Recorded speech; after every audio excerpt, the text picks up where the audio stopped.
Assalamualaikum warahmatullahi wabarakatuh. At magandang gabi po sa aking mga kababayan na wala pa po sa pananampalatayang Islam. Alhamdulillah, isa sa napakagandang aral ng pananampalatayang Islam ay ang pagkilala sa kaisahan na nag-iisang Diyos na tagapaglikha. Tama po ang inyong narinig. Ang turo ng Islam ay napakalinaw, napaka-clear at walang komplikasyon. Ang turo ng Islam, halimbawa patungkol sa kaisa ng Panginoon, pag sinabi mong isa, iisa lang. At hindi pwede maging dalawa o tatlo.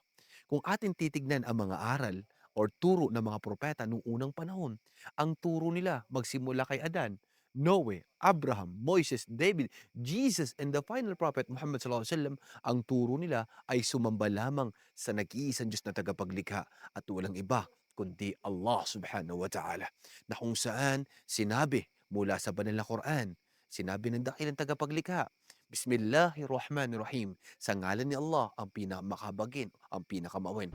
Qul huwallahu ahad. Allahu samad. Lam yalid, walam yulad, walam yakul lahu kufuwan ahad. Ipahayag sa si Allah, nag-iisa. Ang Panginoon, nag-iisa lang. Allahu samad. Si Allah ay walang pangailangan. Si Allah, hindi pinanganak at hindi nagkanak at siya'y walang katulad.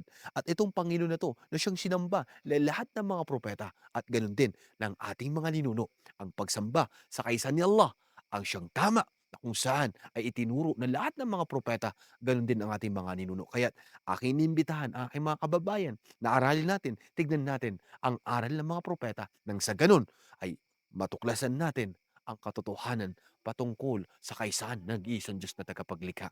Maraming maraming salamat po.